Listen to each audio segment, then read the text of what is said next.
이 새벽에 하나님께서 우리에게 주시는 말씀은 잠언 6장 14절과 15절의 말씀입니다. 그의 마음에 패역을 품으며 항상 악을 꾀하여 다툼을 일으키는 자라. 그러므로 그의 재앙이 갑자기 내려 당장에 멸망하여 살릴 길이 없으리라.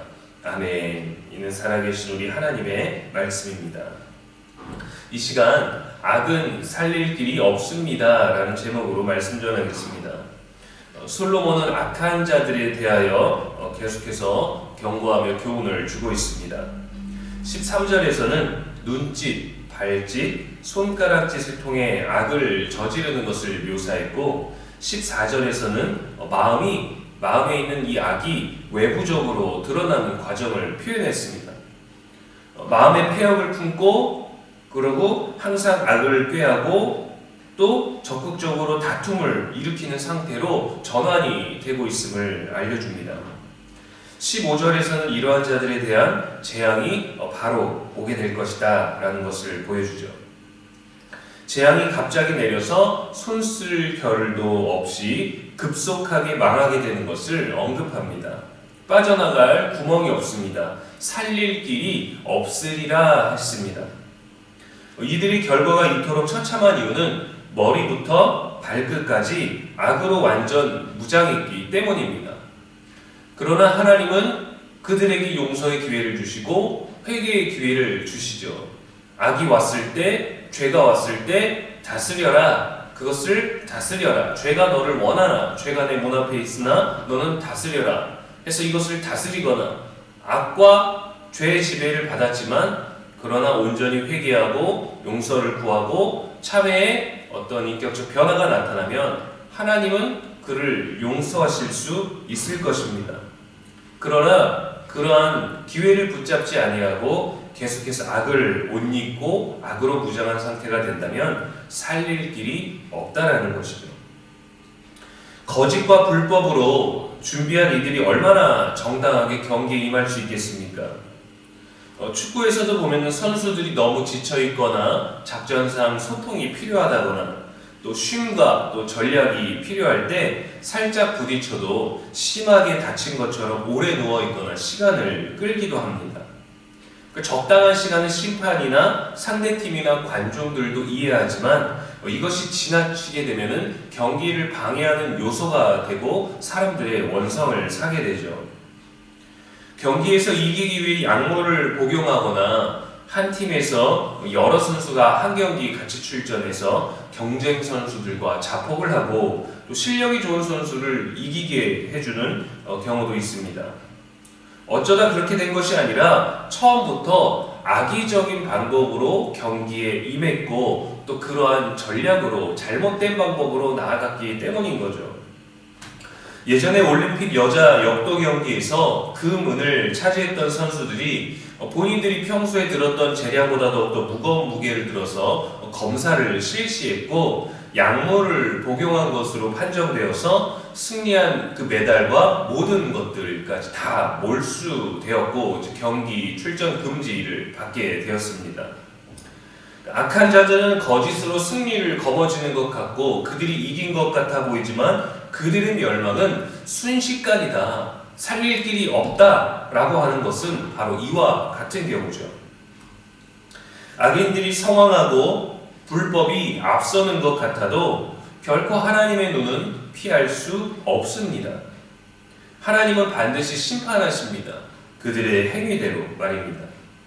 시편 92편 7절과 9절 말씀에 악인들은 풀같이 자라고 악을 행하는 자들은 다 흥왕할지라도 영원히 멸망하리이다. 여호와여 주의 원수들은 패망하리이다. 정녕 주의 원수들은 패망하리니 죄악을 행하는 자들은 다 흩어지리이다 했습니다. 예전에 파키스탄 북부 지역에서 7.6 규모의 지진이 발생했을 때 사망자가 8만 6천 명이나 발생했습니다.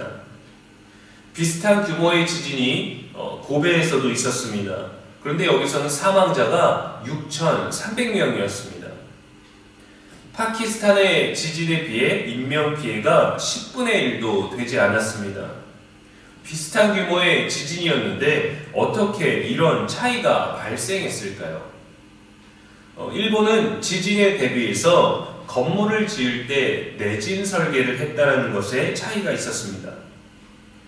죄악은 우리의 인생을 사소한 재앙이나 위험 앞에서도 순식간에 무너지게 합니다. 할 수 있는 일도 할 수 없게, 할 수 없는 일로 그렇게 생각하게 만들죠. 그래서 의롭고 선한 삶을 평소에도 살아내고 유지하며 말씀과 기도로 또 반복적으로 우리들이 경건한 생활을 유지한다면 우리에게 오는 재앙과 또 위험으로부터 또 영적인 공격으로부터 우리를 견고하게 지켜낼 수 있는 영적 내진 설계가 되는 것입니다. 죄에 대해서 빈틈을 주지 않고 악은 어떤 모양이라도 버리며 말씀이 우리에게 요구하는 삶이 무엇인지 상기하고 말씀 안에서 답을 찾고 말씀으로 점검하는 영적인 습관이 우리들에게 필요합니다. 영적인 기억력이 우리들에게 있어야 합니다. 지금 당장은 눈앞에 큰 이익이 보이는 것 같아도 불법과 거짓의 조건이라면 여러분 꼭 거절할 수 있는 용기가 있기를 바랍니다. 그것이 재앙을 피하는 길이며 우리 사는 세상에서 정직하고 안전하게 사는 길이 될 것입니다. 시편 5편 8절에서 시인은 이렇게 기도합니다. 여호와여 나의 원수들로 말미암아 주의 의로 나를 인도하시고 주의 길을 내 목전에 곧게 하소서. 이렇게 주님의 의를 따르는 저와 여러분의 오늘 되기를 주님의 이름으로 간절히 축원합니다. 기도하겠습니다. 은혜의 하나님 아버지, 이 새벽에도 말씀 주시니 감사합니다. 악을 꾀하고 다툼을 일으키는 자들이 가득한 세상에서 우리를 평화의 도구로 사용하여 주시옵소서. 미움이 있는 곳에 사랑과 용서를, 분열이 있는 곳에 일치를, 오류가 있는 곳에 진리를, 절망이 있는 곳에 희망을 심는 우리가 되게 하여 주시옵소서. 악은 어떤 모양이라도 버리고 주의 도를 따르는 경건한 삶의 모습과 능력이 우리에게 있게 하여 주시옵소서. 한파가 찾아왔습니다.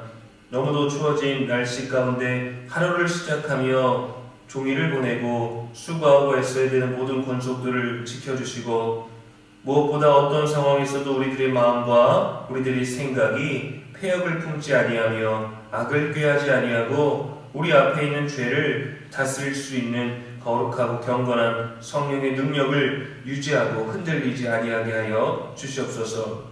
오늘도 우리의 영원한 지혜와 소망이 되신 예수님의 이름으로 기도합니다. 아멘.